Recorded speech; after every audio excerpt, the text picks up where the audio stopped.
você está entrando na área de transferência das gigahertz. 316º episódio patrocinado pela ExpressVPN e apoiado pelos adetêncios. Vai em apoia.se/área de transferência e picpay.me/área de transferência. E comigo hoje, seu Marcos Mendes e Guilherme Rambo, lontras para seu Bruno Casimiro em missão secreta. Tudo bom? Tudo bem. Tudo beleza, e aí? Tudo bem, você sabe que a lontra é um bichinho fofo que a gente meio que esquece que existe, né? A gente trouxe um dia aqui no ADT e aí todo mundo foi ver fotos de lontra e viu que era bonitinho e virou uma tradição. Eu quero propor, já nessa tradição de trazer animais fofos exóticos, eu hoje estava vendo um vídeo e eu vi uma fuinha no vídeo. E a fuinha é um bicho muito fofo. Então eu recomendo que vocês procurem fotos de fuinhas, que é um animalzinho bem bonitinho. Mas se você algum dia ver uma, não chega perto, porque é mortal, tá? É bonitinho, mas ordinário. É. Mas fica a dica, é bem bonitinho, mas só pra ver mesmo. Tô procurando em inglês pra ver se tem emoji, mas não. Beach Martin. Parece nome de carro. Não é tem. Weasel em inglês? Ou será que é furão, outra espécie? Weasel, não é? Não, furão é ferret. Ih, tô confundindo. Aula de inglês agora. Aula de inglês com biologia. Que poderia dar errado.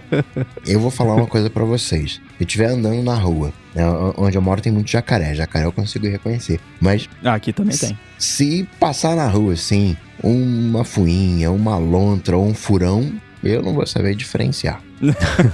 Pô, a lontra você tem que saber, tem que ter especialidade em lontras. A lontra vai ter a tatuagem do Bruno Casimiro do lado, assim.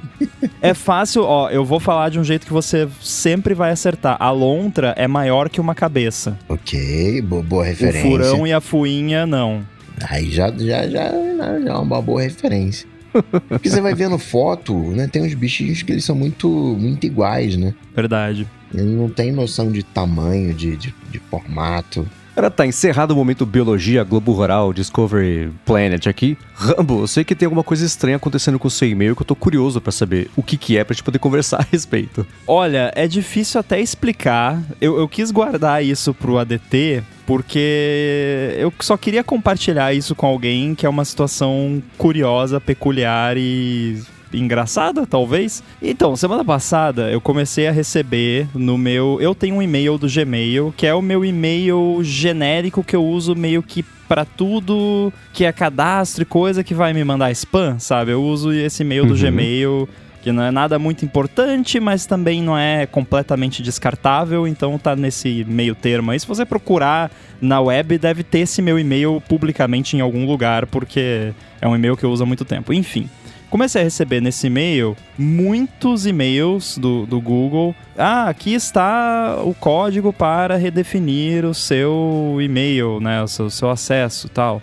Tá, o que é isso, né? Daí a primeira coisa que eu pensei, phishing, né? Primeira coisa que você pensa nessa hora é phishing. Aí eu ignorei, porque, enfim, tem two-factor, tudo, então, né, às vezes, já, tipo, a minha conta do Instagram, volta e meia, eu recebo dezenas de e-mails que alguém tá tentando resetar a senha da minha conta do Instagram, tipo, tá, beleza, não vai acontecer nada, só vai vir um e-mail, é chato, mas beleza. Aí, tá, outro dia começou a vir de novo, veio mais um monte. Aí eu fui ver e eu vi que, na verdade, tava vindo código para recuperar o acesso a um e-mail que não é essa minha conta, é uma outra conta lá. Eu não vou falar qual é o e-mail, porque, sei lá, não... Vocês já vão entender porque eu não vai ficar mais óbvio ainda. Então, assim, o meu e-mail é X e aí tava lá, o seu e-mail Y, você recupera aqui, tá aqui é o código e tal. Esse e-mail Y lá, que tava sendo pedido o código de recuperação, é um e-mail que poderia ser um endereço de e-mail meu. Tipo, você lê assim e poderia ser, né? Não é como é que é? Vanessinha Fofa 2000. Fofuxa? Como é que era da área de trabalho? Não lembro. Enfim, então tá lá, eu pensei, que diabo é esse e-mail? Eu tenho esse e-mail é meu, eu já usei esse e-mail alguma vez na minha vida e não uso mais e não lembro. Porque eu criei o meu Gmail, tipo, no dia que o Gmail foi lançado, na época que era 1 GB, sei lá, ou nem era 1 GB ainda. E depois disso eu passei a usar esse e-mail e foi sempre esse. Eu não lembrava de nunca ter tido outra conta do Gmail, mas o endereço poderia ser algo meu. Aí eu pensei, de certo, eu, sei lá, quando era adolescente, peguei e criei esse outro Gmail e nunca usei pra nada, e a senha dele vazou em alguma coisa aí, tem alguém tentando acessar ele. Vou entrar no Gmail aqui, sem clicar em nenhum link desse e-mail que veio, né? Fica a dica pra todo mundo. Vou entrar no Gmail, vou tentar logar com essa conta que tá dizendo que é minha, aparentemente, e vou botar o código de recuperação que vier, né? Porque tá vindo pro meu e-mail. É porque o meu e-mail é aquele esquema de e-mail de recuperação, né? Que você pode botar de backup. Beleza, vou fazer isso. Fiz. O que eu esperava que fosse acontecer? Eu esperava que eu ia recuperar lá e acessar o e-mail, e ia ter lá um monte de e-mail antigo de 2007, de coisa que eu fazia naquela época, de site, de sei lá mais o que. Não era meu esse e-mail. Tem um monte de e-mail de outra pessoa. Esse é o plot twist. Por isso que é óbvio que eu não vou falar nada sobre o e-mail. É o e-mail de outra pessoa. Mas era o meu e-mail que tava como e-mail de recuperação. E aí eu hackeei o e-mail da outra pessoa sem querer. E eu não sei o que fazer. É algo próximo de uma coisa que um typo pode explicar? Então, talvez. No privado eu até posso falar pra vocês o nome da pessoa que eu imagino que seja a pessoa. A questão é que assim, o meu e-mail de recuperação, que é o e-mail que eu recebi os códigos, não poderia ser um typo do e-mail da pessoa. Não tem como. Tipo, não tem nada a ver. O e-mail propriamente dito poderia ser um typo. Poderia ser que, tipo, eu tinha criado esse e-mail e nunca tinha usado, e aí essa pessoa usou esse e-mail achando que era dela, e aí aconteceu isso. Mas não sei, cara. O que houve? O que tá acontecendo? Mas tem e-mails trocados nesse e-mail compartilhado com essa pessoa estranha aí? Então, a pessoa acessa esse e-mail e digita e se comunica, ou será que ela cadastrou esse e-mail por engano e o autocomplete tá fazendo chegar um monte de coisa pra essa sua caixa aí, e ela pensa, nada funciona, eu nunca recebo meus e-mails? Então, essa conta eu com certeza nunca usei. Eu não cheguei a ir a fundo pra ver se tinha e-mail enviado, porque eu me senti sujo quando eu entrei que tipo, não, tipo, sei lá, sair abrindo gaveta da casa da outra pessoa, não é meu e-mail, tipo, talvez era, mas essa pessoa, tipo, eu me senti sujo e fechei, não fiquei lendo, mas eu vou ter que fazer isso pra pelo menos tirar essa dúvida. Mas o que eu fiz foi ir, tipo, até a última página lá dos e-mails mais antigos, e se eu não me engano é de 2007, o e-mail mais antigo, e eu olhei ali nas primeiras páginas, não tem nenhum e-mail que seria pra mim. É tudo pra outra pessoa. Então, mesmo assumindo que eu tenha criado essa conta inicialmente, eu nunca usei essa conta pra nada. Só essa outra pessoa usou. Então, eu não sei se eu procuro, sei lá, uma rede social dessa pessoa e falo, hackei seu e-mail aqui, desculpa. Tá aqui a senha. Eu não sei o que eu faço. Você tem que conversar por tempo suficiente pra entender o que aconteceu primeiro, né? Tem e-mails lidos, então, na caixa de entrada? Ela tá usando essa caixa de entrada, essa pessoa? Eu acho que não. Eu só, assim, do pouco que eu vi, porque eu me senti sujo, eu só vi e-mails transacionais, assim, mas tinha pelo menos um e-mail que eu vi que era, tipo, de outra pessoa, mas tava como não lido. Que era alguém que mandou lá, segue não sei o que. Mas não não tava como lido. Então eu acho que é mais provável que role um autocomplete e que essa pessoa usa esse e-mail desde 2007, vai fazer 20 anos, daqui não muito tempo, e ela simplesmente não sabe que o e-mail não é dela, né? Não sei. Eu fiquei besta. Mas aí eu lembrei que eu ouvi alguém contando uma história parecida e que aí a pessoa tentou ajudar e no fim acabou não saindo muito bem no fim das contas. Então a minha tendência é deixar quieto. Porque eu já falei, né? Aqueles passos pra trás silenciosamente, sem Homer encostar em nada. Simpson se escondendo na moita, né? Exatamente. Porque nenhuma boa ação fica sem punição. Aí vai que eu vou querer ajudar a pessoa, daí, não, hacker, hackeou meu e-mail. Olha aí, ó, procura aí o nome dele no Google, ele é hacker, ele hackeou meu e-mail. Ainda mais você, né? Não, eu acho que eu vou deixar quieto. Se alguém aí usa um e-mail do Gmail que poderia ser meu e não tá recebendo os e-mails e tá ouvindo esse episódio, me procura, mas acho que não. Tá tudo comigo. Não, eu não vou mais olhar nada lá porque... Enfim, eu não sei. Eu fiquei muito besta e eu preferia nem ter ido olhar. Mas daí eu ia ficar recebendo e-mail de recuperação, uma hora eu ia acabar olhando, não ia ter jeito. Agora, a pergunta é, será que a pessoa querendo recuperar a caixa de entrada é essa pessoa dona desse e-mail? Ou será que é uma pessoa aleatória que quer pegar o e-mail pra ela, né? Esse é o mais provável, né? Mas vai que é a pessoa querendo resgatar o e-mail dela, que ela nunca mais conseguiu acessar desde que ela criou, sei lá. Pois Nada faz sentido. Eu fico imaginando, assim, não tem como... o jeito mais cretino de explicar isso é alguém que não tem a menor familiaridade com como é que funciona e-mail, internet, sei lá, deve ter criado o e-mail do Yahoo e tá passando o Gmail, achando que vai dar sei lá. Parece o Super Tech Support do... Como é que chamava lá? Pode Reply All? Mas eu ainda aposto no typo. O que acontece muito comigo são esses typos. Eu me inscrevi, quer dizer, eu não me inscrevi no Duolingo esses dias. Uma tal de Lorena se inscreveu por mim. Porque eu tenho e-mail, para facilitar esse processo, né? Isso lá também, usuário antigo do Gmail. Eu tenho uns Gmails, digamos assim, fáceis. E aí, tipo, sei lá, Gustavo, área de transferência. E aí, por algum motivo, a pessoa vai e coloca Gustavo, área de transferência. Só que Gustavo, área de transferência é a mesma coisa do que Gustavo, área de transferência. No Gmail. Cara, foi bom você mencionar isso, eu ia esquecer de falar. Tem isso também, o que torna mais provável a teoria do typo. Porque quando eu loguei na conta, apareceu uma mensagem tipo assim, o seu e-mail não tem esse ponto, mas o ponto não faz diferença, porque o e-mail tal, com ponto e sem ponto é a mesma coisa. Então tem isso também, porque realmente no Gmail o ponto é irrelevante. Então você pode botar G.U.I.L,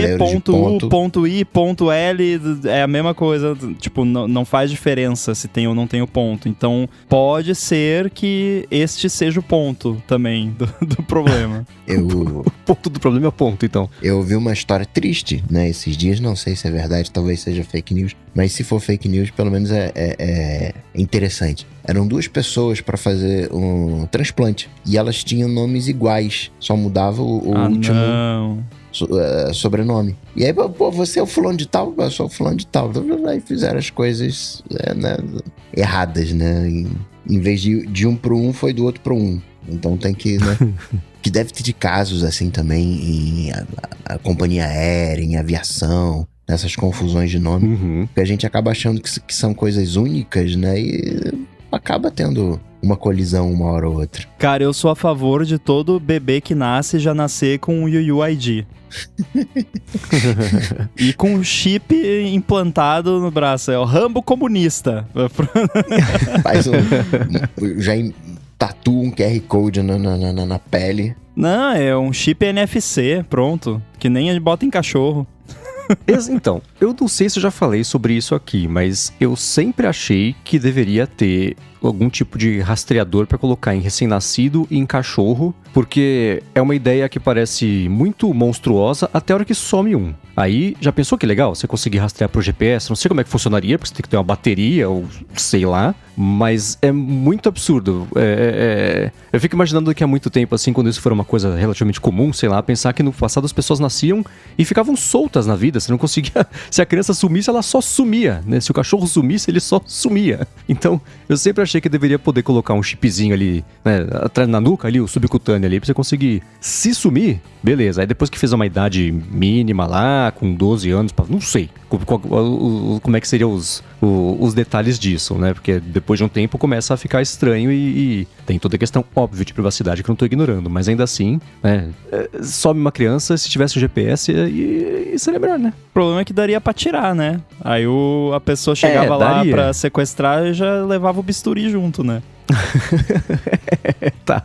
Então não precisaria ser obrigatório. Teria que ser uma coisa que você não sabe se tá lá ou não e não sabe onde tá. Pode estar na ponta do pé, pode estar na nuca, atrás da orelha. Mas eu acho esse lance de desaparecimento uma coisa muito triste, porque eu escuto muito true crime, e tem muito true crime que é, né, de pessoas desaparecidas. Sim. E que nunca foram encontradas. E eu acho isso bizarro, como que uma pessoa desaparece e nunca é encontrada, né? E às vezes a pessoa aparece, tipo, 30 anos depois, viva, né? Que você pensa, não, se a pessoa sumiu 30 anos, ela deve estar morta. Não, às vezes a pessoa aparece décadas depois, ainda viva. Então eu fico besta, tipo, como que uma pessoa some, né? E some. Então, isso aí realmente poderia ser uma solução, mas infelizmente sempre tem um idiota, né?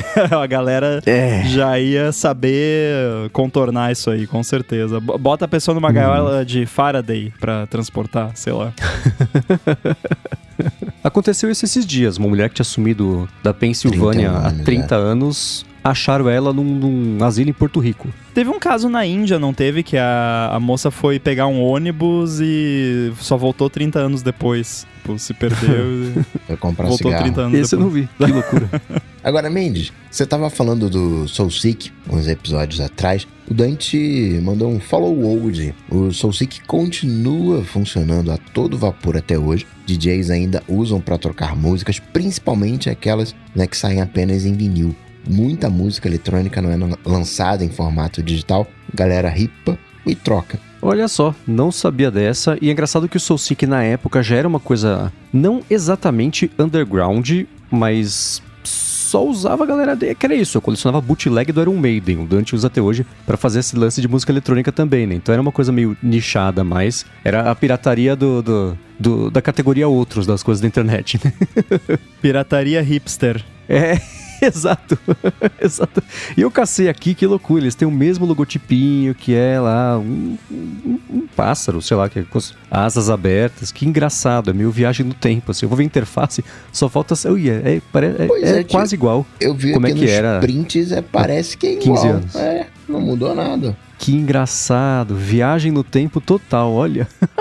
Embora eu procurei aqui o download dele pra ver, eu não achei um outro cliente, deve ter mudado alguma coisa. Mas isso é engraçado, essa coisa de troca de música, porque hoje, sei lá, né, a maioria absoluta é de streaming, mas tem coisas que não vão pro streaming.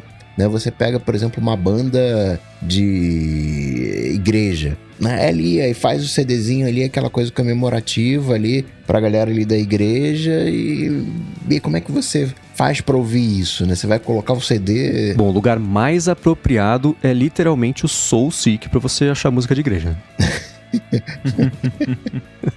Um follow-up em tempo real aqui. O Cláudio Sartal tá acompanhando ao vivo a gravação e falou que se identificou com essa minha ideia do GPS porque ele tem hoje um chip NFC na mão que ele colocou durante um evento de tecnologia. Ele comentou que dá pra fazer umas coisas legais de automação e armazenar até alguns dados, alguns kbytes. Ele falou que sim, funciona exatamente igual aos chips que são colocados em pets. Então, tá aí. Elon Musk e sua, como é que chama lá a startup? Neuralink, vão à loucura, né?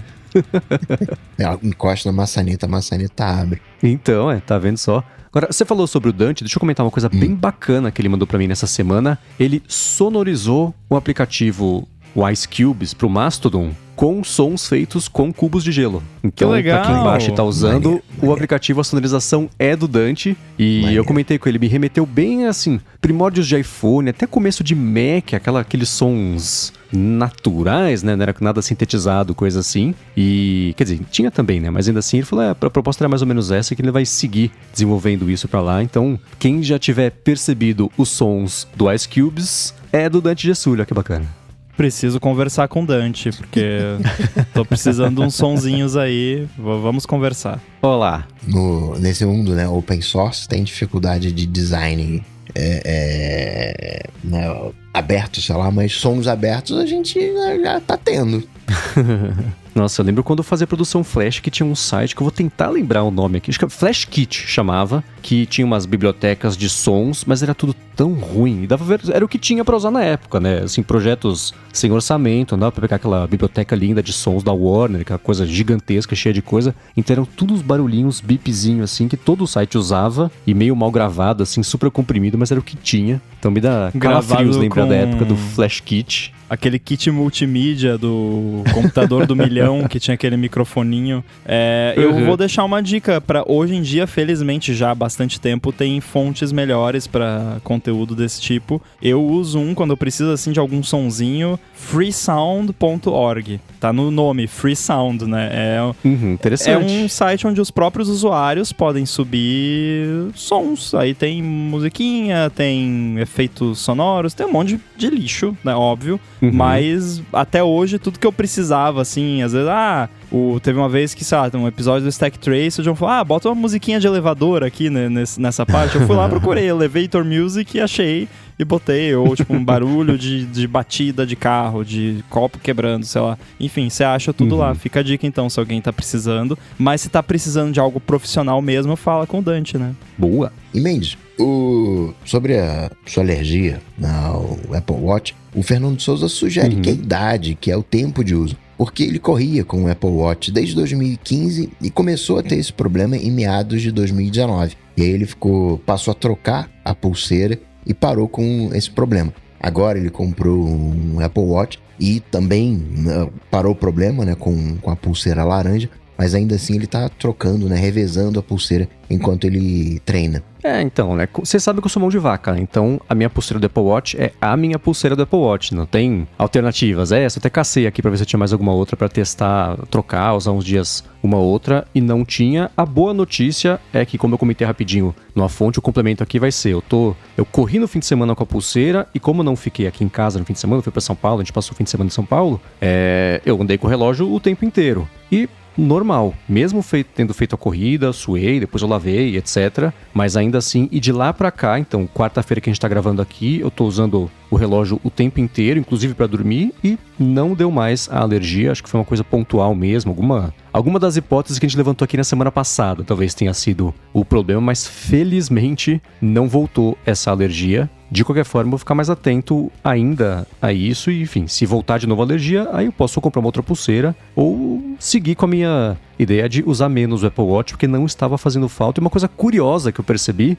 na verdade, o aplicativo de saúde do iPhone me avisou, falou assim, sua frequência cardíaca teve uma alteração grande, dá uma olhada aqui. E aí era a frequência cardíaca enquanto eu caminhava, que ela foi de, 60 por minuto para 120 por minuto, porque agora, como eu tô usando só para correr, ele não tem nenhum outro tipo de medição que ele vem fazendo. Então ele tá pegando só esse pedacinho da corrida e extrapolando para todo o resto. Nossa, seu coração tá aceleradíssimo. Mas não, né? É que eu tô fazendo exercício, ele não releva isso. Então foi engraçado ver como você alterar o seu padrão de uso, o diagnóstico, especialmente cardíaco, continua acontecendo, né? Ele não sabe que você parou de usar, ele só sabe que agora, quando era 60, 50, agora tá sempre de 120 para cima. Então ele me alertou sobre isso, o que é bom saber que ele tem essa possibilidade, né? E sobre as iniciativas descentralizadas que estão pipocando por aí, o Margin Apple mandou que o Jack Dorsey estava oferecendo 10 bitcoins para quem fizer um GitHub descentralizado. Se eu não me engano, ele já tinha oferecido 1 bitcoin, aí ninguém fez, aí agora ele, 10 vezes mais, tá 10 bitcoins para 10 bitcoins vai dar o quê? Um milhãozinho de reais? Depende do dia que você pergunta.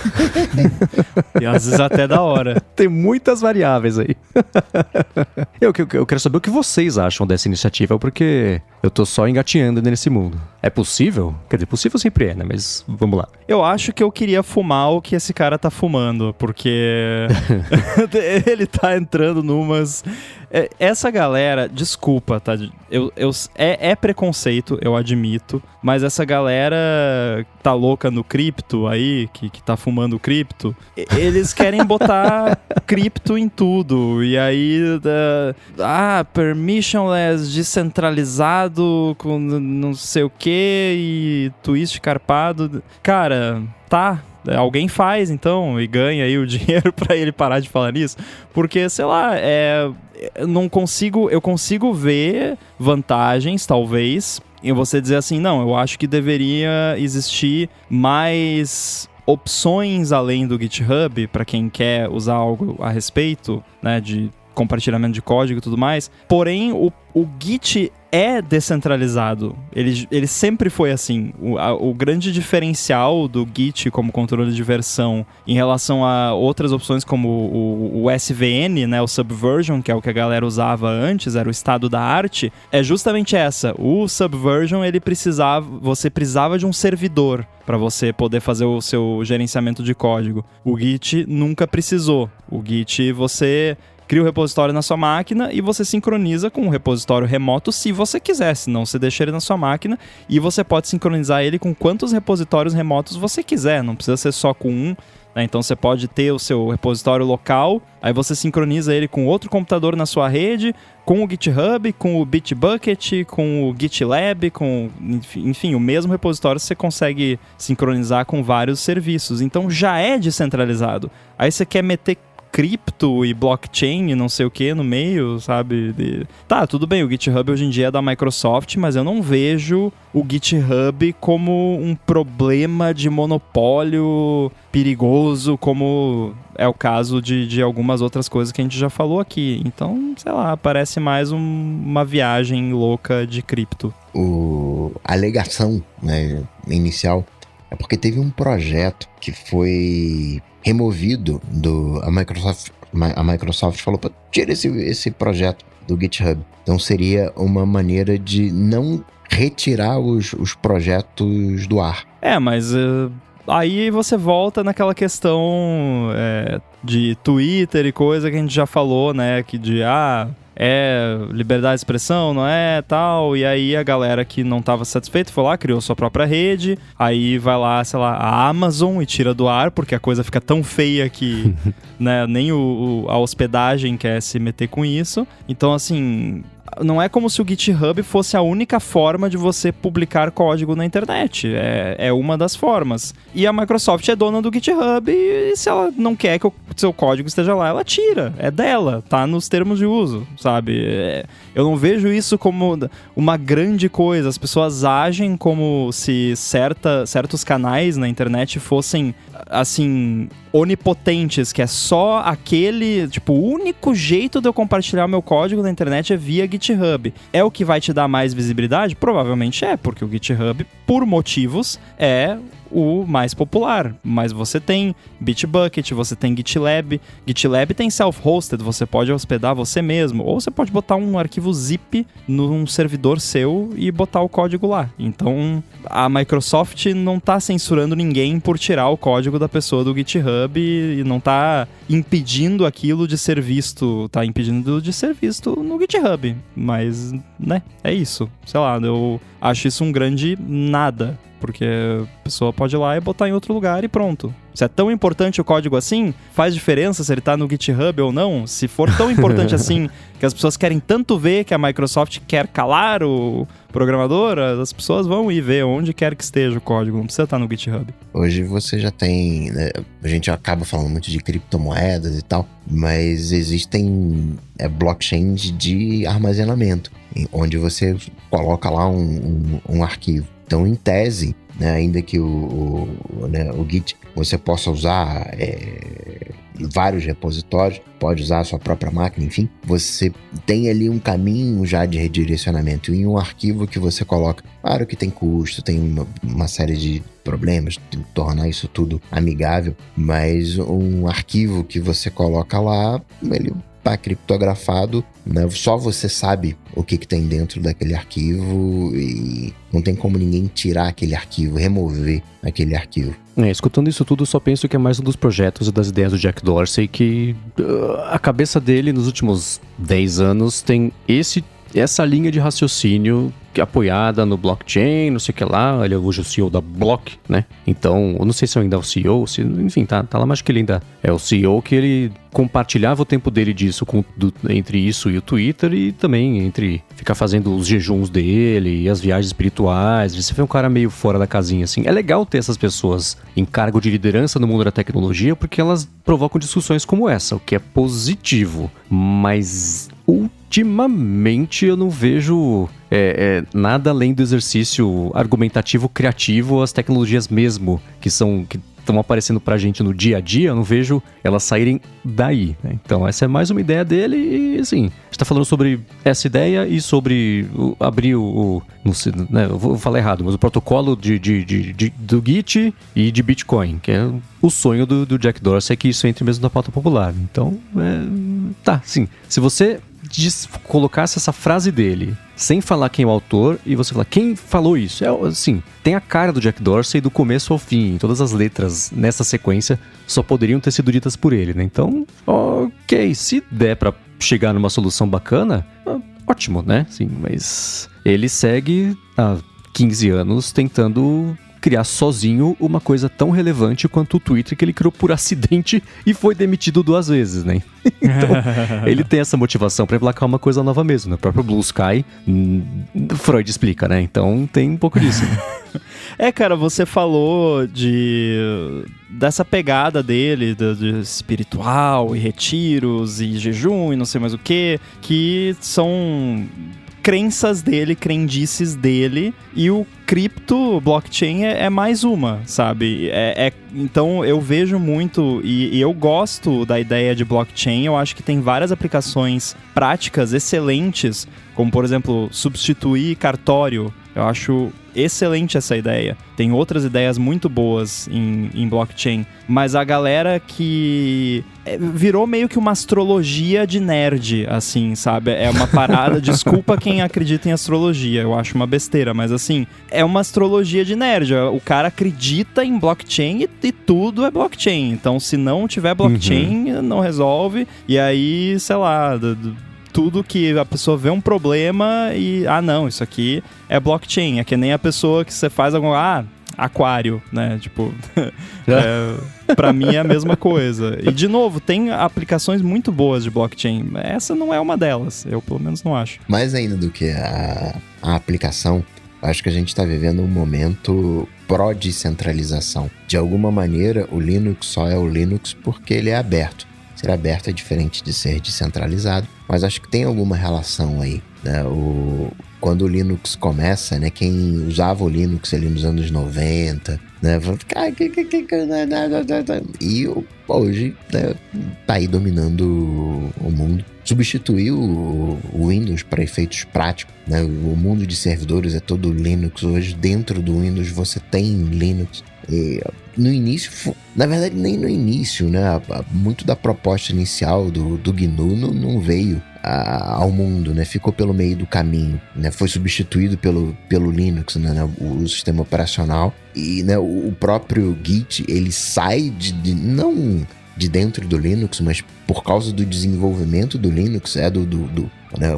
Foi a maneira que o Linux resolveu gerenciar o Linux. Então eu acho que tem o que a gente está vendo hoje, né, são os bloquinhos de algo que a gente vai ver, sei lá, daqui a 10 anos, 20 anos, né?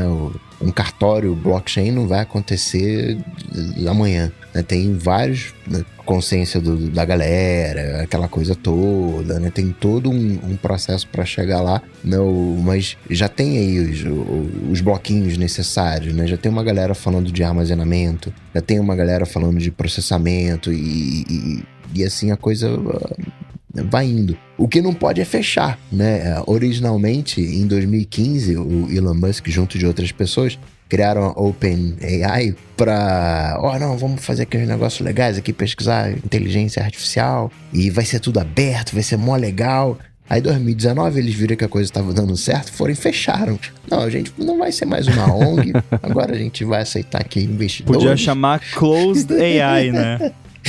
Foi open por 4 anos, né? Enfim. Virou, abre aí. E sobre o Blue Sky, que a gente comentou na semana passada, eu vou falar uma coisa que eu gostei do Blue Sky, que pra mim faz mais sentido do que no Mastodon. Que o nome de usuário não tem arroba. Pô... Isso é uma coisa que me incomoda no Mastodon. Eu tenho um faniquitozinho que o link do seu perfil tem o arroba. Eu acho chato isso também. E tudo é mais uma estrutura de subdomínio. É que nem você colocar no teu e-mail Qual é o teu e-mail? Meu e-mail é www.areadetransferência.com.br. Buga o cérebro. Essa semana, no Olá Mundo dessa semana, quando o Boom foi falar o Mastodon dele, ele se atrapalhou. Ele falou, eu tô lá no @online.mastodon, se embananou todo. Eu falei, não, que isso, né? Então, realmente, esse lance aí do arroba, sem arroba e tal, complica. Então, e nessa semana apareceram 2 reviews que eu achei interessantes. Tanto do Felipe Espósito no Nat 5 Mac, quanto o do Guedin lá também no Manual do Usuário. Eles tiveram impressões parecidas, ainda tá super restrito, né? Mas a impressão que eu tinha pré esses 2 reviews tá meio em linha com as conclusões deles. Tanto o aplicativo quanto a rede, na verdade, ainda tá super crua. Eles estão com o produto mínimo viável no ar e eles dizem, inclusive, que o aplicativo é só um guia conceitual de como é que tem que ser um aplicativo para Blue Sky, que também é uma rede descentralizada, só que ao invés de usar o ActivityPub, usa o AT Protocol, que é a rede, o sistema descentralizado deles, né? Então, quando você baixa o aplicativo, você já cria a sua conta direto lá no que seria a instância deles, mas é possível ter outras instâncias também. E o funcionamento é assim, você tem a timeline e tem 2 outras abas ali de menções e busca, uma coisa assim. Você vai lá nos ajustes, não tem nada, é só, sei lá, login e deletar sua conta. Coisas bem básicas assim. E a conclusão do Guedin foi muito parecida com a que a impressão que eu tinha é que é assim, tá, tudo isso é muito legal, mas o que vai fazer as pessoas usarem o Blue Sky? Que é a mesma pergunta que se faz a respeito do Mastodon. A razão da existência é o quê? É você ser mais uma alternativa a uma rede social? Pode ser, mas depois de 15 minutos, assim como todas as outras redes que apareceram nos últimos anos, exceto aí 2 ou 3, dá uma semana ninguém lembra que existe, né? Uma pessoa que trabalha lá no Blue Sky, ela até postou, falou, gente, de onde tá vindo tanto brasileiro pra se inscrever aqui? Como é que vocês escutaram da gente? Por que vocês gostaram tanto do Blue Sky? E na porque última versão do aplicativo... mandou convite. Ah, então, pronto, tá vendo só?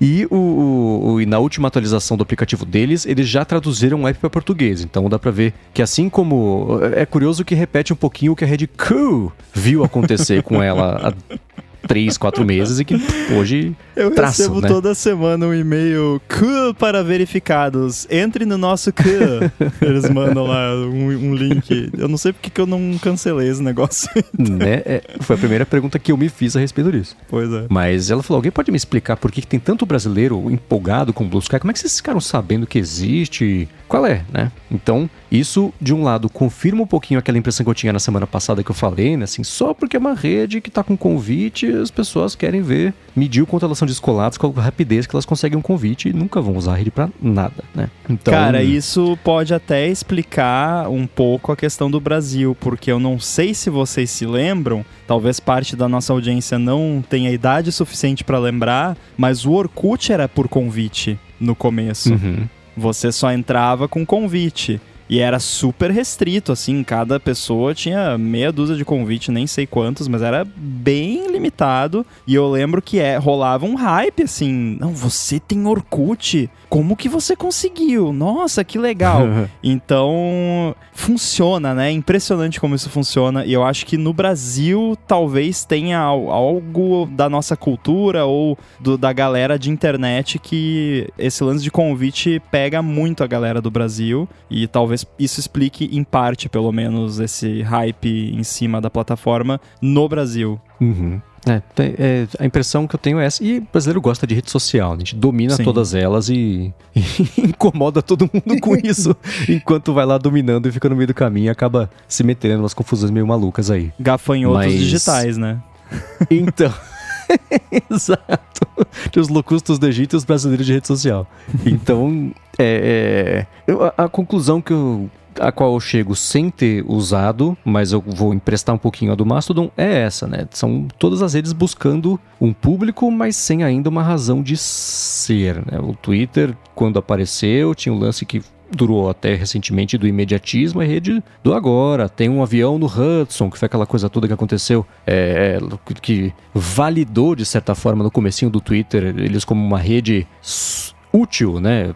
com uma utilidade prática de notícias e acontecimentos, uma coisa que o Facebook até hoje não conseguiu replicar. E o Jack Dorsey estava justamente dentro do Twitter ainda com a iniciativa do Blue Sky. Isso virou uma operação separada e agora também eles lançaram esse app, mas eu não sei se é uma coisa que está chegando tarde demais ou se é a minha impressão ainda da semana passada, que assim, agora que vão aparecer 18 redes, todas elas tentando aproveitar esse vácuo do Twitter, vai todo mundo brigar pela atenção, mas todo mundo sem um motivo de existir, a não ser a nova rede que vai substituir o Twitter. Mas a gente sabe, por exemplo, de ver séries que o novo Lost nunca pegou, o novo, sei lá, nunca pegou. Essas séries, assim, é a originalidade que faz o sucesso e não você replicar uma fórmula que cansou as pessoas o suficiente para elas saírem de onde veio essa fórmula original, né? As pessoas querem uma coisa nova. Então, pode ser, inclusive, o que explica o interesse, né?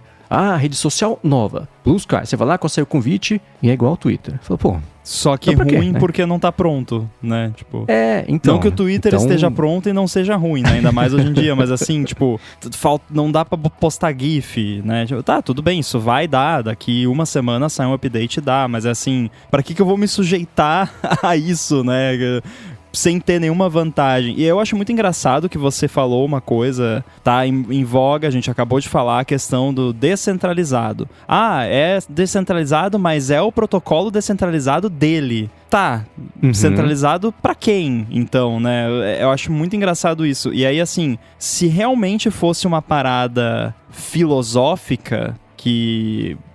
eu acredito na descentralização como power to the people e vamos lá, e é isso. Então por que não ajuda a desenvolver o ActivityPub, não adota a parada que já tá? Porque eu dei uma olhada no ActivityPub e eu não vi nada que eu achei que tecnicamente precisasse, tipo, não tem nenhum padrão bom, vamos criar mais um padrão, né? Vamos criar um padrão que todos... Eu não achei, eu achei maneiro, achei que dá pra... Poderia ser usado pra, entre aspas, pra tudo, né? E essa galera acha que blockchain pode ser usado pra tudo, né? Então por que o ActivityPub também não pode ser usado pra tudo? Aí não, vou criar o meu protocolo aqui. Então, no fim das contas, é descentralizado pero no mucho, né? Eu quero descentralizar, centralizando na minha descentralização que eu controlo e que vai encher o meu bolso de dinheiro, né? Então, por que você não é honesto e fala, né? Por que tem que ser hipócrita com papinho de porque é descentralizar e poder e as grandes corporações, meu amigo, você é bilionário, sei lá se ele é bilionário, eu acho que não sei. Cara, assim, vamos não ser hipócritas, né? Então, assim, não tem nada de errado você querer ganhar dinheiro. Eu quero também, mas eu não fico falando que descentralizar. Não, eu criei o AirBuddy porque para libertar os AirPods das pessoas. Não, é pra galera gostar e pagar. É isso. Então, eu acho que talvez se a galera fosse mais honesta, o mundo seria um pouquinho melhor, né? Pelo menos fala qual é a sua intenção de verdade, não fique inventando firula. É engraçado que eu também pensei nesse X-Case de padrões, justamente quando veio esse lance de, a gente tem o nosso protocolo aberto centralizado, não use o que você quiser, desde que seja o nosso. Não uso dele, o nosso é melhor. Então, agora tem a briga do ActivityPub com o AT Protocol e vai aparecer certamente um do Facebook, um do Google, né? E você vai subindo e acaba indo para os mesmos bolsos e para os mesmos servidores. No fim das contas, acho que quem ganha com tudo isso, quem mais ganha sei lá, a Amazon e Microsoft. A Amazon com a AWS e Microsoft com o Azure lá, que a galera tem que hospedar as paradas em algum lugar, né? Então, talvez o Mac Stadium um pouquinho também, não sei, mas acho que no fim são esses que vão acabar ganhando mais com isso. Galera subindo o servidor adoidado, alguém tem que hospedar tudo. E o Facebook por estar quieto, né? Se você olha... eu tô achando muito curioso. Agora, nessa semana, eles começaram a botar as manguinhas de fora, publicaram o texto. O Facebook, ao contrário... Como é que é a frase do Mark Twain? Ao contrário os rumores sobre minha morte estão muito exagerados. É tipo isso, o Facebook publicou lá, ao contrário do que tem saído por aí, o Facebook não morreu e nem está morrendo. Nunca estivemos tão bem, estamos com cerca dos bilhões de usuários ativos. Olha, isso foi um recado pra mim, hein? Tá vendo só? E eles valorizaram já 50% desde o começo do ano até agora, porque eles estão quietos. Porque eles falaram para os acionistas, tá bom, a gente admite derrota com o metaverso. Já faz 2 press releases que eles não falam de metaverso. Isso é incrível, isso é inédito. Faz 3 anos que não acontece isso, né? Então, essas movimentações não estão passando batidas, mas o Facebook tá quieto. Eles não dão declaração, não dão entrevista, não lançam nada. Estão só vendo o circo pegar fogo e os investimentos aos poucos voltarem ali para eles, porque o mercado social inteiro tá essa bagunça toda que a gente sabe, né? Então, tem sido muito curioso observar ali o Facebook comendo quieto e voltando a... valorizou 50% em um ano. Isso em um ano não. Neste ano, né? Em 3 meses. Então, vale ficar de olho nisso também. O que eles não estão falando diz volumes sobre o quão malandro o Mark Zuckerberg sabe ser na hora certa para benefício da empresa. É porque eles são tão consolidados que se não fizer besteira, a coisa anda, sabe? Não precisa... É só não fazer nada. Toca as coisas como estão, deixa funcionando e não se mete em encrenca. Que é o que eles vinham fazendo há muito tempo, né? Então eles passaram 3 meses sem se envolver em nenhuma grande treta e sem sair nenhuma grande bomba sobre a empresa e subiu 50%. Porque simplesmente continuar tudo como está, sem nenhuma encrenca, vale 50% de valorização mesmo, porque para os padrões deles isso é grande coisa mesmo. E isso é bem mais que a média do mercado. Tô vendo aqui, a Snap valorizou só 25% desde o começo do ano. Você tem a Apple que valorizou, a Amazon valorizou nesse ano só 9%. A Apple valorizou nesse ano só 22%. Ainda assim tá atrás do Snapchat. Então... Nossa, Snapchat, cara. Que loucura, né?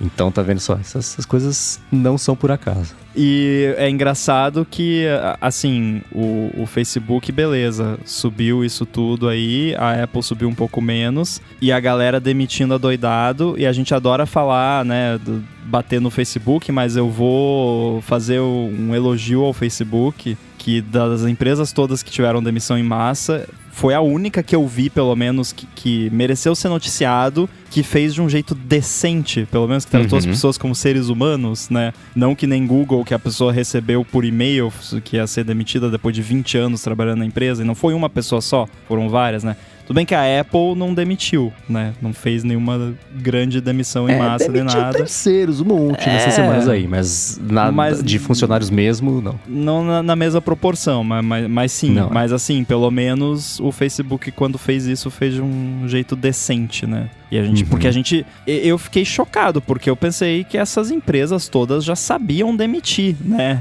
Porque acontece, volta e meia essas paradas, então, né? Vocês têm todo um protocolo a ser seguido e tudo mais, e, cara, foi uma palhaçada, assim, pra tudo quanto é lado. Não foi só Google, Google foi o exemplo que eu dei, mas várias empresas aí que fizeram de um jeito terrível, e o Facebook fez bonitinho, então pelo menos isso eles fizeram direito. O Rambo falou uma coisa, né, legal, né, desses protocolos. Pô, já tem o ActivityPub, né, podia, né, desenvolver. Sim, né, deveria desenvolver, sentar todo mundo junto para aprimorar, porque o Blue Sky, ele tem muitas coisas parecidas com o ActivityPub. É um padrão de troca de mensagens, né? Ele não é exclusivo do Mastodon, ele, né, o Pixel Fed usa, o próprio Nextcloud que a gente comentou, né, outro dia, né, a parte de RSS também implementa, né? É um serviço federado de alguma maneira. O ActivityPub é um protocolo para essas soluções federadas. Poderia implementar isso trazer, né, o Blue Sky, né, para dentro dessa abordagem. Só que tem, né, tem 3 pilares o AT Protocol, que é a questão dos federados, isso tem no Mastodon, né, para fazer a comparação direta. Portabilidade de contas, você tem isso no Mastodon também. É um pouquinho mais... É trabalhoso essa migração, e você não consegue hoje migrar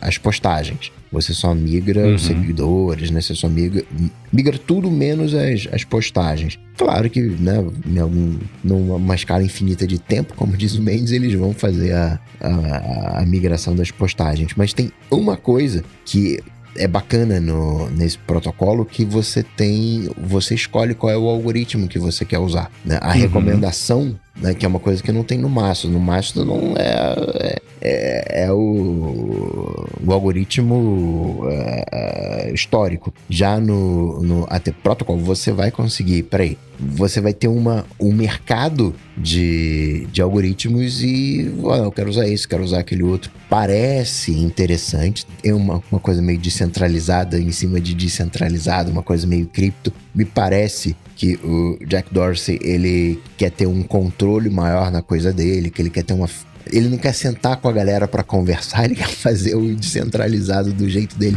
Não, faz.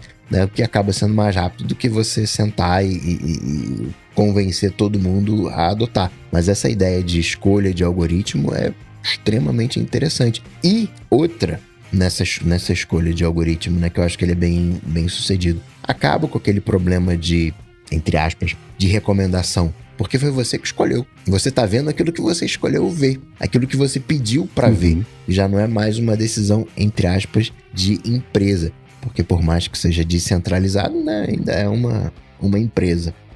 Com o grande asterisco de que tá tudo, por enquanto, no mundo das ideias. Assim, é acertado. Não é acertado, é uma boa ideia. É um conceito interessante. É uma coisa que vale a pena experimentar e ver no que dá. Mas de boas intenções e de promessas, o inferno e o departamento de empresas quebradas estão cheios, né? Então a gente tem que esperar para ver na prática, não só como é que isso vai se comportar, como é que as pessoas vão achar um jeito de quebrar. Porque esse é o principal. A gente volta ao papo da sessão 230 na semana passada. Então é isso que eu tô mais curioso para ver. E eu acho que foi o Rambo que trouxe há bastante tempo essa ideia da loja de aplicativos. A gente conversando aqui sobre alguma coisa assim, o Rambo comentou, pô, isso é bacana se tivesse uma coisa assim e tal, etc. E também com a justificativa de que, bom, se você puder escolher qual que você quer, significa que se você fica bravo, a culpa é sua, porque você que escolheu ali o que você... E se você não tá gostando, beleza, vai lá na Algorithm Store e baixa outro ali e pronto, né? Vira a chavinha,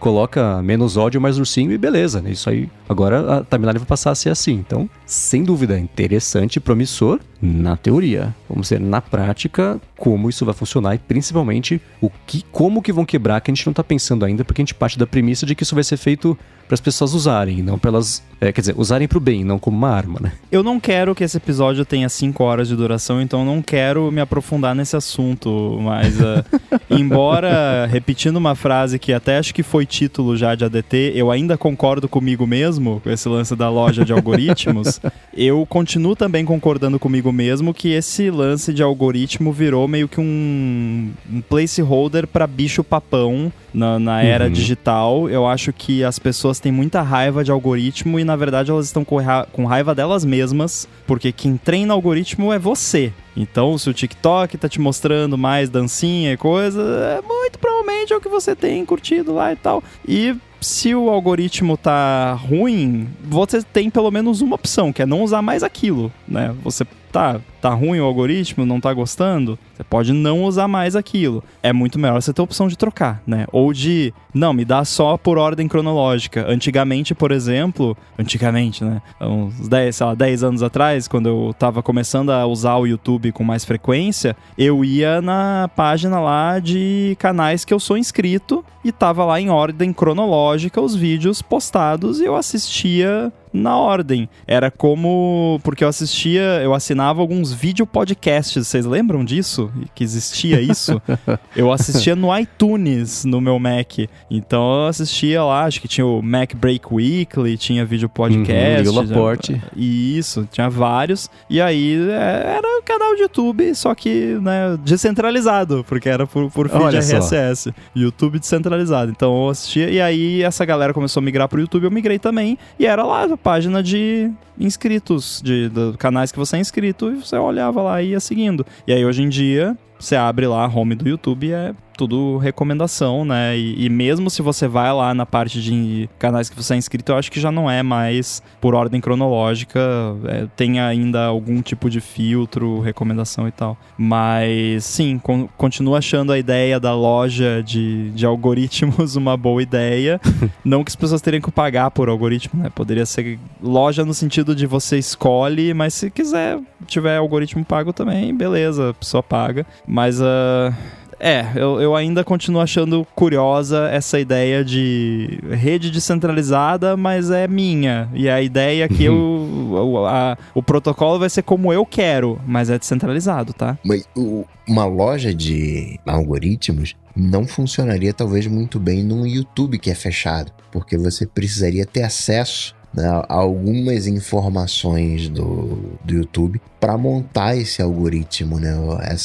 Essa estrutura de recomendações. Isso dando certo não. Lá o Facebook copiou lá o Twitter lá para verificação paga, né? Se isso der certo, o Zuck vai copiar também, mas tende a ser uma coisa mais natural, né, nessas redes, entre aspas, sem dono, do que nas redes com dono, onde a galera, né, onde o dono vai ter que abrir de alguma maneira informações proprietárias. Nessa, né, de coisas descentralizadas, e em cima desses bloquinhos outras coisas vão sendo construídas, né, como eu estava falando. Não sei se vocês lembram do Popcorn Time, né, que de alguma maneira foi construído em cima do BitTorrent. E esse é um tema do #AloADT. Mas antes, tirar um minutinho aqui do episódio para agradecer a ExpressVPN, que está patrocinando esse episódio do ADT. A ExpressVPN oferece duas grandes vantagens, que são uma conexão segura para você navegar e a possibilidade de você usar a internet como se estivesse em qualquer país do mundo. A privacidade, todo mundo já sabe. Quando você se conecta, especialmente em um Wi-Fi público, não é impossível que alguém se enfie ali no meio da conexão e coloque os seus dados trafegados em risco. Com a ExpressVPN, você protege a sua conexão e você passa a usar o seu dispositivo, seja computador, seja celular, tablet ou até TV, com tudo criptografado. É como se você estivesse numa espécie de modo anônimo permanente. Isso quer dizer que ninguém consegue rastrear a sua atividade nem olhar para os dados trafegados. Já a parte de você poder se conectar como se estivesse em qualquer lugar do mundo é ótima, porque você pode acessar o catálogo da Netflix como se você estivesse nos Estados Unidos, por exemplo, que é diferente do catálogo que ela disponibiliza aqui no Brasil. A mesma coisa para outros serviços de streaming, não só de vídeo, como de música também. E o contrário também funciona. Então, se você estiver fora do país e quiser acessar um vídeo do YouTube, por exemplo, que só está liberado para o Brasil, com a ExpressVPN você vai lá na lista de 100 países que ela oferece, seleciona Brasil, ativa e pronto, dá para ver o vídeo. Uma preocupação que muita gente tem com VPN é como isso afeta a velocidade da conexão. Isso é uma coisa com a qual a ExpressVPN também se preocupa. Por isso, ela oferece uma conexão rápida, sem atraso, conexão estável, confiável e conexão segura ainda por cima. Para conhecer melhor a ExpressVPN, faz o seguinte: acesse expressvpn.com/ADT e com esse link você vai ganhar 3 meses grátis na assinatura do plano anual. Você tem 30 dias para testar também e ainda por cima, assinando por meio desse link, você ajuda aqui o podcast. Então acessa lá expressvpn.com/ADT, garante seus 3 meses de graça na assinatura no plano anual e começa a navegar pela internet de forma segura, sem ninguém bisbilhotando o que você faz. Muito obrigado à ExpressVPN pelo patrocínio do ADT e pelo apoio a toda Gigahertz. Valeu. Muito bem, #AloADT, o Pablo Cerdeira, falou: tecnologias para oferta distribuída de arquivos existem faz tempo. Então você tem o Torrent, você tem o IPFS, mas elas não pegam. Alguns projetos chegaram a ser bem bonitos, né, como o Popcorn Time. Por que as pessoas continuam usando plataformas centralizadas como YouTube, Spotify e Instagram? Acredito que seja por conta dos algoritmos. Eles querem receber as coisas novas sem ficarem presos ao que já conhecem. Vídeo sucesso, que é o TikTok, né? Quando é que a gente vai ter algoritmos distribuídos, né? Seria essa a saída? O Pablo mandou agora essa pergunta, né? Tá bem dentro aqui do assunto. Cara, sobre por que as pessoas continuam usando plataformas centralizadas, é porque ninguém liga. Tipo, a realidade nua e crua é essa. Acho que a gente já tocou nesse assunto semana passada. Ninguém liga. O seu amigo aí, a sua mãe, seu pai, sua tia, você fala, pô, por que você usa esse site aí centralizado? Hã? Tá no meu celular. Tipo, não, ninguém liga. Eu não ligo. Eu uso o YouTube, eu uso o Instagram. Agora, eu não uso porque é centralizado e as pessoas não usam porque é centralizado. Eu uso e as pessoas usam porque tem uma boa experiência. É isso, basicamente é isso. É boa experiência aliado com o efeito social de seus amigos também usam, né? No caso de redes sociais. Então, se nenhum dos meus amigos usasse o Instagram, provavelmente eu também não usaria, né? Eu uso porque eu vejo as fotos dos meus amigos, eu mando foto pros meus amigos e por aí vai. Agora, por que as pessoas não usam as opções descentralizadas? É porque a experiência não é tão boa e porque os amigos não usam. Um é o oposto do outro. É simples assim, mas não quer dizer que porque a explicação é simples, que é simples de resolver ou de mudar isso. Porque eu já falei, eu acho que eu vou acabar me repetindo demais, então volta e escuta o papo da semana passada, mas as coisas descentralizadas tendem a ser projetos mais experimentais, de uma galera mais nerd, open source, onde UX acaba ficando de escanteio. E aí é que o bicho pega e aí é que as pessoas não vão usar. Então, tá faltando gente de UX nessas paradas descentralizadas. Não que não tenha, tá? Desculpa se tem alguém de UX que trabalha no Blue Sky ouvindo, não é culpa sua, né? Mas assim, eu acho que a experiência de usuário deixa muito a desejar na maioria das opções descentralizadas quando você compara com YouTube, Spotify e tudo mais. E sobre algoritmos distribuídos, acho que entra a questão da lojinha de algoritmos que falamos, né? Eu acho que na teoria muito interessante, mas esse lance, né, que vocês falaram de abrir dados e coisa, é complicado. Você pensa tudo que o YouTube precisa consumir de dado, tanto no agregado de todo mundo, quanto do que você navega para criar um algoritmo personalizado, fica complicado você expor isso para terceiros, para criarem um algoritmo distribuído, né? Mas eu tô visualizando, talvez por conta da minha ignorância técnica sobre isso, uma forma de você fazer, por exemplo, aí a gente estaria sujeito, claro, ao julgamento do YouTube, nesse exemplo que a gente tá dando, mas é que nem tem o Siri Intents no iOS, né, de ter pequenos ganchos para ligar a Siri com o aplicativo e a pessoa poder fazer o pedido e etc. Então eu fico imaginando uma situação em que quem tá fazendo os algoritmos usa APIs ou um sistema feito pelo YouTube de um lado, e do outro lado o YouTube pega as preferências das pessoas, e os ajustes que as pessoas querem, elas configuram isso. É que nem venda de anúncio, né? Pra você, venda de anúncio da App Store, por exemplo, que a Apple falou que vai ser, que é privado e etc, etc. Então, eu imagino a empresa fazendo esse meio de campo entre quem quer o algoritmo e quem tem o algoritmo para vender, para distribuir. Dá para imaginar uma App Store paga de algoritmos, inclusive, né?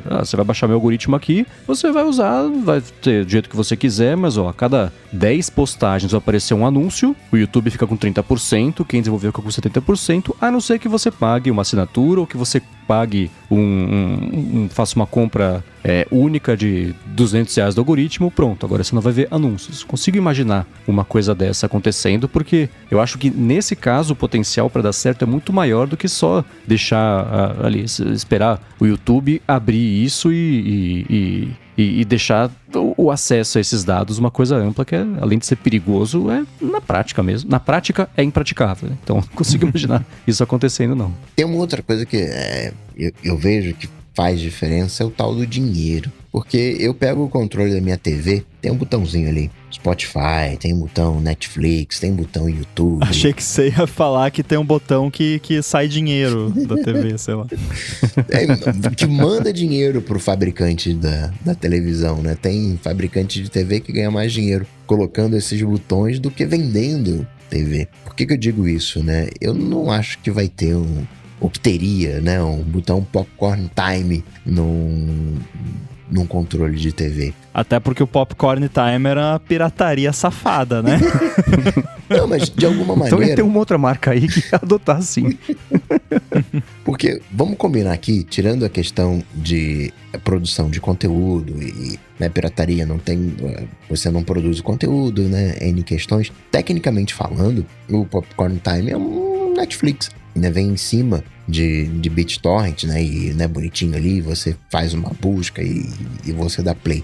É a facilidade para a pessoa, né, ninguém vê vídeo no celular, as pessoas, entre aspas, não geeks, veem na TV, né? Sentam ali na TV, caraca, ali vou assistir um vídeo no YouTube, aperta ali o YouTube e assiste, né? Não tem, de repente, os mesmos hábitos que a gente tem, né? A gente pega um smartphone e tá feliz da vida, né? Pode ficar 3 dias ali em isolamento que tá tudo certo. Olha, eu entendo o seu ponto, mas eu não sei se é tão fácil de generalizar assim, porque eu, por exemplo, vejo muito pouco vídeo no celular. Eu acho muito desconfortável. Eu vejo praticamente só TikTok no celular, que é o videozinho curtinho ali na vertical. Agora, qualquer vídeo um pouquinho mais sério, eu prefiro ver na TV. Já os jovens, pessoas mais jovens que eu, no geral, e até também o tio do Zap e a tia do Zap, eu vejo muito mais vendo vídeo no celular, ali sentado por horas assistindo vídeo no YouTube, coisa no celular. Então acho que é meio que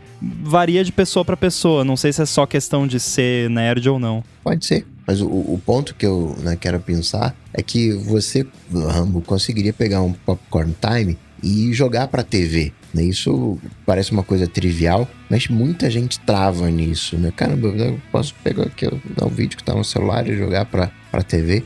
É a experiência do usuário como um todo, né? E ter quando você tem um responsável, né? Aquela coisa, quando é de todo mundo, não é de ninguém. Quando você tem um responsável, você quer promover aquilo, né? Tem uma competição, né, de alguma maneira, né? O Spotify... Marketing. E não só marketing. O Spotify só é o Spotify porque ele criou caso lá com né? O Spotify era pra ser um Popcorn Time, pra ser piratão. Mas foi lá, né, criou caso, né, com as gravadoras, com a galera que distribuía. Não sei o que aqui, vamos fazer, como é que eu compro a licença? E, né, tem toda uma negociação envolvendo, né, porque essa questão, né, de...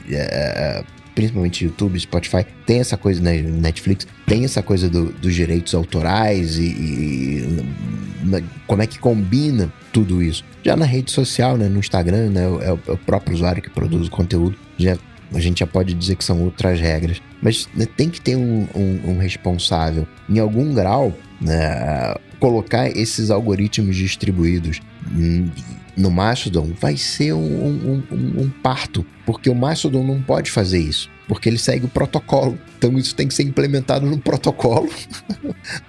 Tem que ser criada a especificação para que ele, né, implemente. Então aí a gente está falando de 2-3 anos de conversa, e que é diferente no Blue Sky, por exemplo. O Jack Dorsey vai falar, faz aí. Aí o cara vai fazer, vai funcionar, e depois pega aquela implementação, faz a engenharia reversa e cria, né, o protocolo, cria a especificação. Então tem um conjunto de coisas. Se a internet não tivesse... Eu sugeri, eu não sei se foi aqui ou se eu comentei com o Mendes, mas eu sugeri que apps de Mastodon poderiam implementar algoritmos localmente no device. Tipo, pra filtrar post, melhorar post, ordem e coisa pra usuário daquele app. Que, claro, não é a mesma coisa, porque você tá olhando só para um usuário, mas você poderia, de repente o app poderia distribuir isso entre os usuários, mas é uma ideia. Se tem alguém aí que faz um app de Mastodon, de repente experimenta com isso, porque pode ser aí um diferencial de um app de Mastodon, que aí o app poderia oferecer, você quer usar esse algoritmo aqui que dá mais ênfase para tal aspecto, ou esse outro que favorece isso, ou você quer só cronológico. E aí a pessoa vai lá e escolhe. É uma ideia, mas aí não é no protocolo, né? Como você tá dizendo. Hoje eu sinto que as pessoas querem facilidade. E, né, quando o produto não é de ninguém, é feito qualquer coisa, entre aspas, né? Não é feito aquela coisa olhando pro usuário, né? De querer converter o usuário. Não tem um interesse muito em números, né? Como não é que nem tenha que dar dinheiro, não é esse o ponto. Mas tem aquela análise, né? O que eu posso fazer para aumentar a minha base de usuários? Mas não tem essa... É quase que, entre aspas, né? Feito por amor. Cara, é amor aqui, né? Não tô preocupado com o número de usuários que eu tenho. Cara, eu concordo e por isso que, de certa forma, eu sempre fui e vou continuar sendo bastante cético com soluções descentralizadas que são dessa forma, que é meio que um design by committee, né? Que eu sou veementemente contra, sou alérgico a design by committee. Eu sou muito mais a favor nessas horas de ter um ditador, né? De ter um Steve Jobs que vai falar, não, vai ser assim e pronto, né? Ou pelo menos alguém pra bater o martelo e falar, vamos fazer assim, né? Tipo, depois de ouvir inputs de vários lados. E aí, ironicamente, depois de ter xingado o Jack aqui o episódio inteiro, eu acredito muito mais num modelo lá, né, Blue Sky, onde tem entre aspas, um ditador que vai falar, não, vamos assim e faz, do que um modelo onde, vamos nos reunir aqui, a fazer a ata da reunião e tal, né? Eu não sei exatamente como isso funciona no ActivityPub, no Mastodon, não me informei, mas se for uma coisa meio tipo UTF-8 da vida, né, Unicode, emoji, funciona, né? É meio que um design by committee, mas não é exatamente. É um comitê, mas a coisa anda. Não é aquela coisa onde ninguém se responsabiliza por nada e ninguém decide nada e fica tudo em aberto, né? Então, o Jack Dorsey é o pior exemplo que vocês poderiam ter escolhido para esse tipo de situação, porque desde o começo do Twitter e na segunda passagem dele pelo Twitter e também lá na Block, ele é famoso por ser totalmente não assertivo a respeito de tudo. Isso explica muita coisa. Então, a principal crítica em cima dele no final da segunda passagem dele como CEO do Twitter era justamente isso. Era assim, o cara não decide nada. A gente vai na reunião, fala é A ou B. Ele fala, então, gente, assim, ontem eu vi um documentário sobre moluscos. E eu acho que a gente tem que pensar um pouco mais como moluscos. Você fala assim, tá, é A ou B?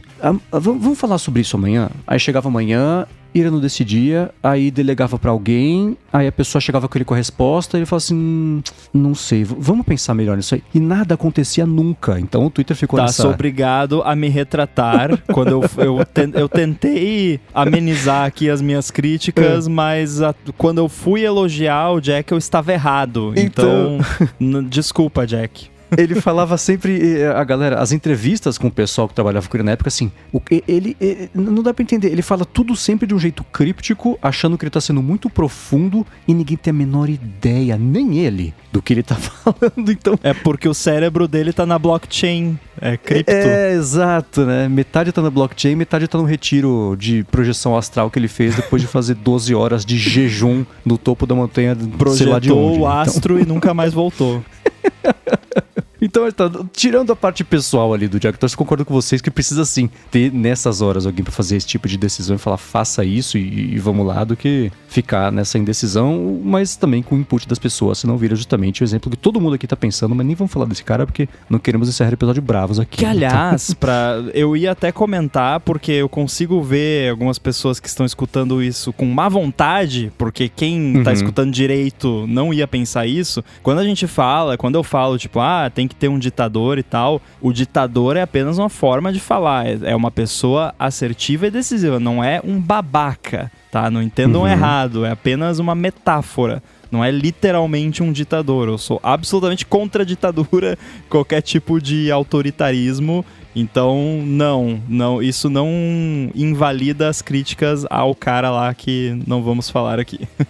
Tem que ter um product owner, é porque a gente falou que o Linux dominou o mercado, mas o Linux ele tem um dono, que é o Linux, né? Claro que tem mais gente, mas a gente personifica nele, e ainda assim ele fez uma base, um tijolinho, e você tem diversos outros donos, né? Você tem o dono Ubuntu, você tem o dono Debian, E o Google é dono de Linux, entre aspas, né? No caso do Android, que não, vai ser aqui desse jeito. E ainda assim, o que o Google fez é um bloquinho que os fabricantes de smartphone personalizam e dizem, não, vai ser desse jeito. Então precisa desse ditador, né? Pra dizer, cara, vai ser assim. A gente vai usar esses bloquinhos aqui e vai ser assim e pronto. Bom, para encerrar esse pedaço aqui, eu vou fazer só uma sugestão. Ao invés de falar ditador, decisor. Que semanticamente faz o mesmo sentido, mas não tem toda a carga ruim associada a isso. E aí pra não ficar eu concordo com vocês. Exatamente. Mas seguindo aqui, para encerrar o episódio, segundo a LoDT, vem do Eduardo Lombe, que deve ser Lombardi, mas estava Lombe, eu tô dizendo Lombe, que ele perguntou pra gente se alguém já viu um problema na câmera do iPhone que fica em blur e volta sozinho. O iPhone 13 Pro, ele colocou um link, ele mandou lá no Mastodon um link para um vídeo explicando, mostrando ali o problema dele, e basicamente o que parece que acontece, ele abre a câmera, ela tá lá parada, aí faz um blur e ele troca de lente, aí faz um blur e continua na mesma lente, aí faz um blur e continua na mesma lente. Ele quer saber se alguém já viu algo assim, eu vou deixar aqui na descrição o link, para quem talvez já tenha passado por isso, também tiver uma sugestão de como resolver, mas eu acho que o Rambo tem um palpite para dar sobre isso. Então, na verdade, não é que eu tenho exatamente um palpite, é só que eu já passei por isso, tipo, isso já aconteceu comigo, mas eu acho que é simplesmente um bug, eu não sei se tem alguma solução. Eu não sei se no caso dele é uma parada que ele conseguiu reproduzir, ou que tipo o iPhone dele tá assim e não para e não sai disso, mas já aconteceu comigo o sintoma é o seguinte: você abre a câmera, aí normalmente logo que você abre o app câmera, a imagem aparece meio borradinha e aí meio que ele tá tipo inicializando a câmera, daí fica a imagem ali e você usa. E aí às vezes quando você troca entre uma câmera e outra, dá um blurzinho e volta. E aí nesse caso o que parece é que tipo a câmera fica reiniciando, que fica o blur, aí aparece a imagem, aí volta pro blur, aí volta pra imagem, volta pro blur, volta pra imagem, e aí você troca lente, troca modo e fica assim. E aí já aconteceu comigo inclusive de ficar assim, aí vai lá, mata o app câmera, abre de novo e continua assim. Aí, sei lá, bloqueia o iPhone, desbloqueia, abre o app, sai do Fusca, entra no Fusca e aí fica normal, né? Então eu não sei se no caso do Eduardo ficou desse jeito e não saiu mais, mas acho que não, acho que ele só perguntou, tipo, de curioso, rolou isso aqui, e aí, né? E aí, não sei, até onde eu sei é um bug, mas já rolou comigo sim, e eu acho que não é nada sério, é só um bug temporário mesmo. Agora, se tá assim e não sai disso, assistência. Parecia quando ele tá trocando de lente, mas fica com a mesma lente, né? Que nem uma coisa que desde o iPhone passado, então na verdade desde o meu iPhone passado, que era o 11, talvez? Não lembro, acho que era o 11 ou o 12, não sei. Agora é o 13, mas os dois têm esse problema que é assim, eu uso o meu telescópio para tirar fotos da Lua, dos planetas, usando o iPhone. Dá maior trabalho você alinhar as lentes do telescópio com as lentes do iPhone, você tirar foto tudo retinho, bonitinho. Só que para tirar foto da Lua, especialmente, a quantidade de iluminação que tem lá no output do telescópio fica no limiar entre quando o iPhone acha que tem que usar uma câmera ou a outra câmera. Então dá um maior trabalho para milimetricamente alinhar a lente do iPhone com a lente do telescópio. A hora que alinha e foca, ele troca de câmera. Aí eu tenho que empurrar o iPhone pro lado um pouquinho, alinha de novo, alinhou, focou, troca de câmera, volta pra outra. Então não consigo mais tirar tantas fotos da Lua por conta disso, porque ele fica trocando de uma pra outra e tornou impossível a tarefa de fazer isso. Então, pra tirar foto da Lua, tem que pegar um iPhone encostado aqui, um pouco mais velho, aí eu consigo tirar, porque os atuais não rola. Compra o iPhone 15 Pro Max ou Ultra, que vai ter o Telescope Mode, e aí você consegue tirar foto. Cara, você falou isso, não quero fazer um rant muito longo, mas ouçam os episódios do A Fonte, onde o Felipe e o Marcos falam sobre a insatisfação com a câmera do iPhone, mas eu não sei, eu tenho a impressão que a câmera do iPhone piorou, assim, nos últimos tempos, porque, sei lá, quando eu tiro uma foto, assim, tipo, um monte de foto que eu tirei na viagem lá, a maioria foi com Halide, a propósito, não foi com a câmera do iPhone, né, não foi com a app câmera do iPhone. Que é uma foto, assim, de um ambiente, uma paisagem e tal, beleza. Agora, quando é um snapshot, assim, eu tô aqui... o Yoshi tá fazendo um negócio engraçado ali, deixa eu pegar rapidinho aqui a câmera e tirar uma foto. Fica uma porcaria a foto, tipo... Fica tudo borrado, meio com... Parece que ele bota um blur e borra e... Não sei, esses efeitos que o iPhone fica fazendo... A lente 3x do iPhone eu não uso, porque ficou uma porcaria a foto, ficou horrível. A foto, logo que você vê ali no viewfinder, ela parece ok. No momento que você tira, borra tudo e fica um blur e as bordas fica tudo borrado. Não tá legal. E aí quando eu vou tirar foto... eu vou tirar foto... Acontece muito com foto do Yoshi, que são fotos mais espontâneas. Eu tô aqui na mesa, o Yoshi tá lá, tá fazendo um negócio engraçado que eu quero tirar foto. Só que se eu levantar e apontar o iPhone pra ele, vou distrair, ele vai parar de fazer o que tá fazendo. Então eu vou pegar, vou levantar o iPhone devagarinho ali, aí ele fica ativando o modo macro, porque tem um cabelinho que tá na pontinha da cadeira, que tá do lado, que não tá nem aparecendo na imagem, mas o sensor detecta que tem uma coisa perto e ativa o modo macro sozinho. E aí eu não consigo tirar foto, e até eu tirar a foto ele já parou de fazer. Eu nunca perdi tanta foto quanto agora com o iPhone top de linha do ano, que é o que eu tenho agora. Tipo, sei lá, até o negócio de câmera do iPhone tá precisando melhorar. Tipo, as fotos são ótimas, tipo, 99% das fotos são ótimas, mas a parte do software parece que tá muito engasgada e já tem um tempo que eu tô sentindo isso e parece que tá piorando cada vez mais. A Apple tá perigosamente perto de ganhar o estigma de que o iPhone estraga as fotos, porque já tem umas 2 ou 3 gerações de iPhones que isso tá acontecendo e tá intensificando ao invés de reduzir, né? Então, eu comentei na fonte do meu irmão que tirou a foto do prédio lá, ele foi tirar a foto do pôr do sol, aí tem um prédio entre onde ele estava e o pôr do sol, do meio do caminho,